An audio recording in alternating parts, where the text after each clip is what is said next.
On the night of June 11, 1962, 3 men vanished from the most secure prison in America.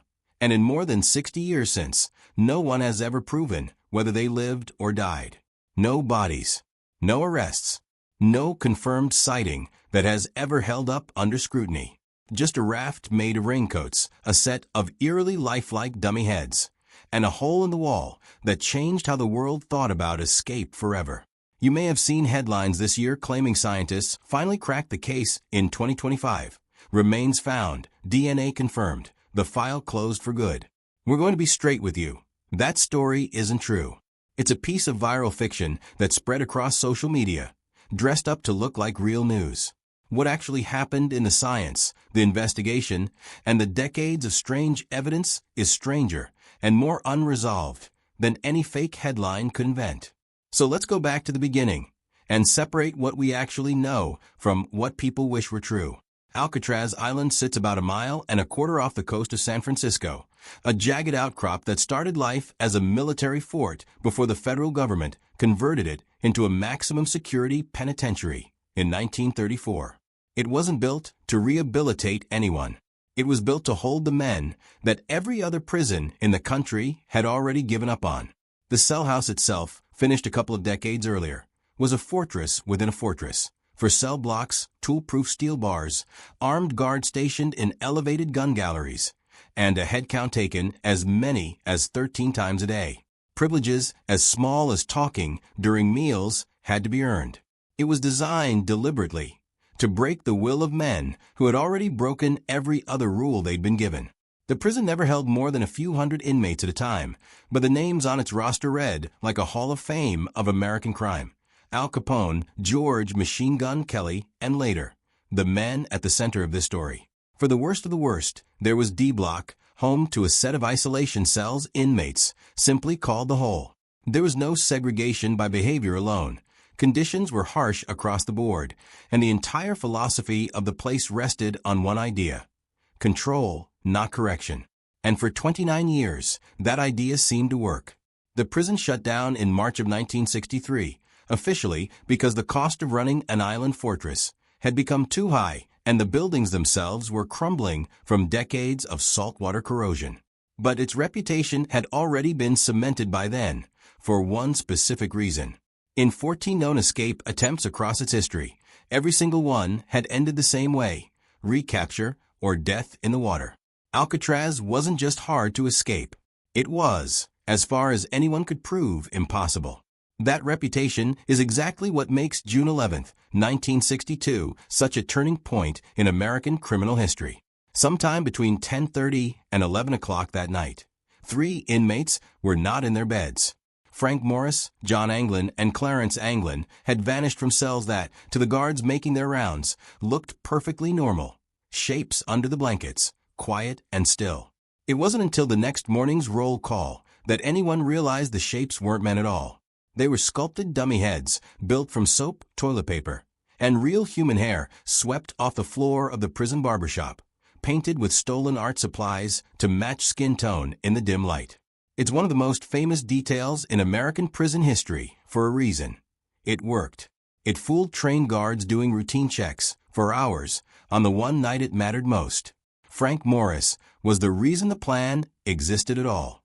Orphaned by age 11 and convicted of his first crime by 13, he grew up cycling through foster homes and juvenile institutions, and by adulthood he had built a criminal record that included armed robbery and multiple prior escapes, the exact profile Alcatraz existed to contain. He arrived on the island in January of 1960 after breaking out of a Louisiana penitentiary, and according to accounts from people who served time with him, he began sizing up his surroundings almost immediately.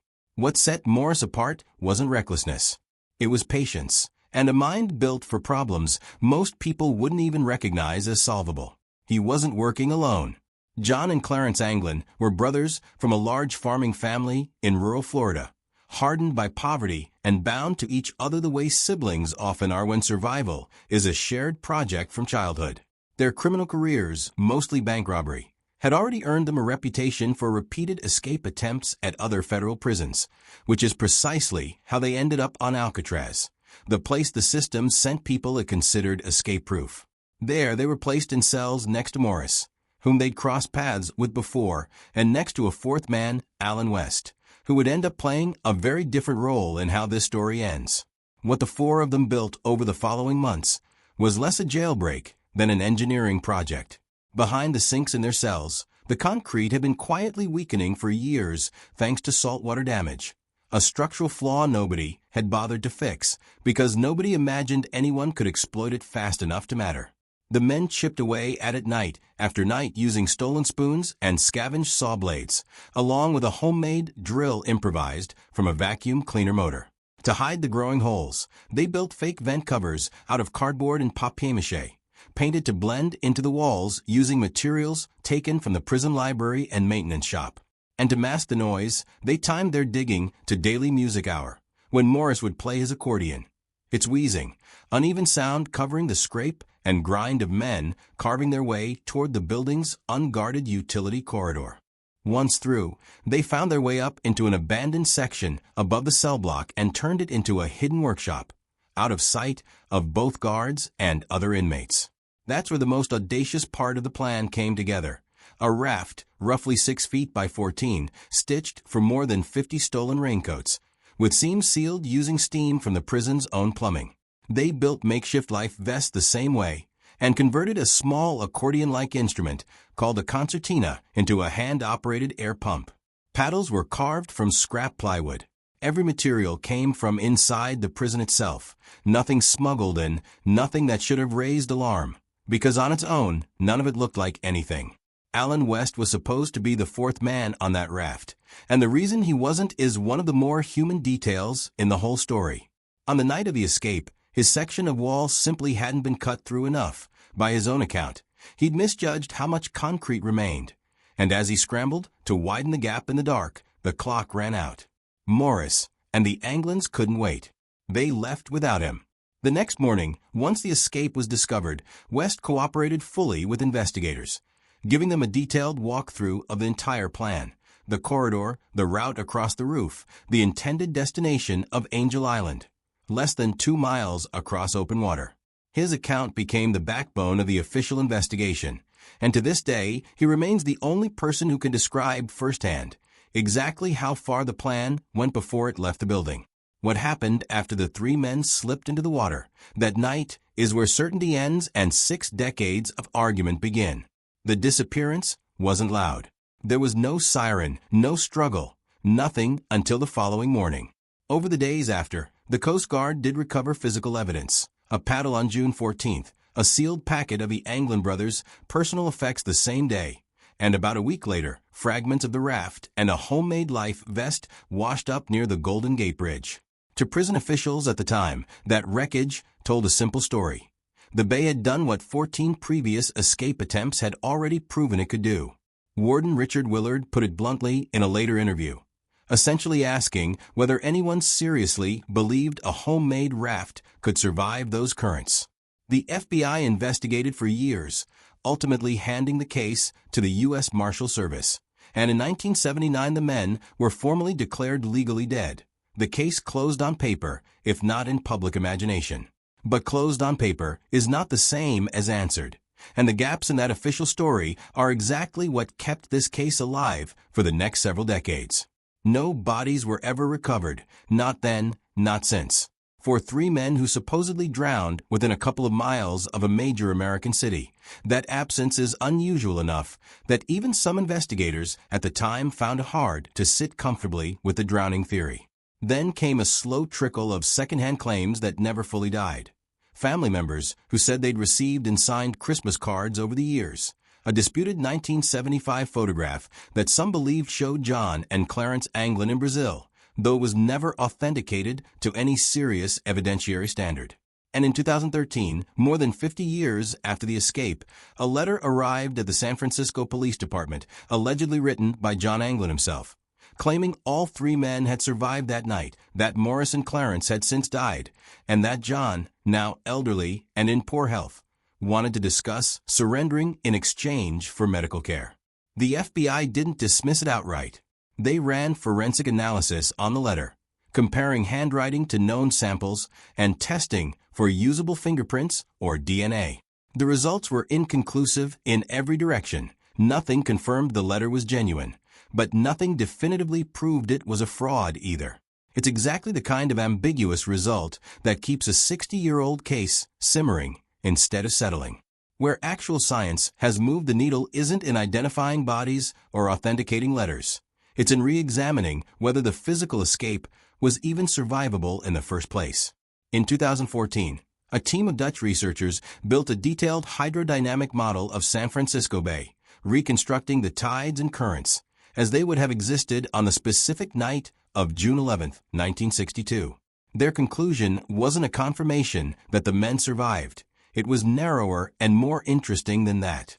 If the raft had launched within a fairly tight window, somewhere around 11 p.m. to midnight, the currents could plausibly have carried it toward Angel Island rather than out to sea, which is the direction that would have been fatal. That timing lines up with the estimated departure time investigators had already pieced together from West's account and the physical evidence. In other words, the modeling didn't prove Morris, and the Anglins made it. It proved that impossible was the wrong word for what the prison officials believed at the time. Survival was a real possibility, dependent on timing the men may well have gotten right, given how meticulously they'd planned everything else. That's an important distinction, and it's one that a lot of viral content online blurs on purpose, because survival was mathematically possible under the right conditions is a much less exciting headline than scientists prove they survived. As of today, in 2026, no agency, not the FBI, not the U.S. Marshal Service, which still technically holds a case open, has ever announced confirmed remains, a confirmed identification, or a formal resolution. The Marshals released age-progressed images of what the three men might look like if they lived, most recently updated in 2022, specifically because the case is still active and they're still, at least nominally, open to new leads. If you've seen a headline this year claiming otherwise, remains found on a beach near Angel Island, DNA testing confirming identities, the case formally closed. That story did not come from any law enforcement agency. It came from content designed to look like news, built to get clicks, by giving people the tidy ending the real case has never provided. Why does this story refuse to fade, even without a real ending? Part of it is the sheer craftsmanship on display. Men with nothing but stolen spoons and patience out-engineering a facility that the federal government considered its most secure. Part of it is the psychological weight of that one crack in the myth. For 29 years, Alcatraz sold the idea that escape was not just difficult but unthinkable. And one night in June proved that even the most locked-down system in the country had a weakness someone was patient enough to find. And part of it, honestly, is the same instinct behind every unsolved disappearance that captures public imagination. D.B. Cooper, Amelia Earhart, and cases like it. People are drawn to the possibility that the system didn't win, that somewhere out there, someone beat impossible odds and simply walked away.